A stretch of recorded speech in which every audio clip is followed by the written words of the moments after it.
Her teen-year-old gets into taxi and it changes her life. They'd been on the road for almost an hour. The girl remained silent, her fingers buried between her knees as she nervously observed the passing trees. He looked over at her and saw how anxious she was feeling. The train station was approaching. He felt a shiver run through his body. He had to act fast. Satber Aurora was a cab driver who loved his job.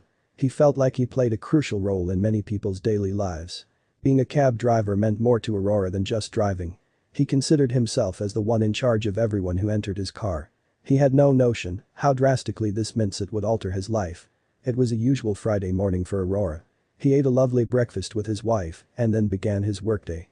He had barely been on the road for 10 minutes when he spotted a young girl in need of his services. The young lady was dressed in her school uniform.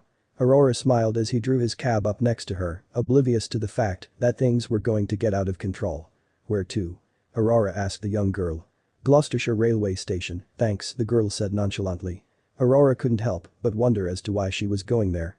"A little far, isn't it?" he asked, concerned, and the girl let out a laugh. Aurora stared back at her and she averted his gaze. Was there a problem? It was very rarely that Aurora had passengers for over an hour and the young girl's stop was over 2 hours away. What also stood out to him was that she was not accompanied by an adult. Aurora would have to investigate further. "Do your folks know where you're going?" he calmly inquired. The girl shuffled uncomfortably and nodded. That reaffirmed his concerns, something was definitely not right. The girl had a worried expression on her face. Despite the fact that Aurora had never interfered in the affairs of his customers before, he felt compelled to do so here. "What are you going to do at the station, traveling somewhere?" he inquired. The girl nodded once more and as he kept his gaze fixed on her, she conveyed something that increased his anxiety even more. "I'm meeting a friend," the girl defensively responded. Aurora knew that she was concealing something and asked, "Do your parents know about this friend?" She merely nodded, making it clear that she did not want to have this conversation. Aurora felt guilty for pressuring the young girl so much, so he decided to rather focus on the road. He noticed the girl's discomfort as they approached their destination. The young girl started gathering her things as soon as she spotted the train station. She jumped out of the cab before Aurora could even park. Aurora watched as she walked to the entrance. It was clear to him that she felt uncomfortable and he needed to help her. He couldn't abandon her in this state. Aurora received no response from the girl. But he thought maybe his wife would know what to do. He promptly called his wife and informed her of the predicament. She confirmed that she also felt like something was amiss with the girl. She requested to talk to her on the phone. She had to get her to open up and she would do anything she could to make the girl feel comfortable enough to do so. Aurora approached the girl and gave her the phone. He kindly told her, "I have someone here who'd like to talk to you, it would mean a lot to me if you talk to her.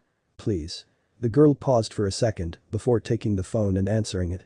When his wife started speaking, Aurora noticed a shift in her voice. The girl seemed to understand what his wife was saying to her and partook in the conversation. If the girl seemed nervous before, now she looked scared. She passed the phone back to Aurora and stepped closer to him, her eyes darting all over the station. "It is bad," Aurora's wife divulged over the phone. "She's meeting someone she's been talking to over the internet.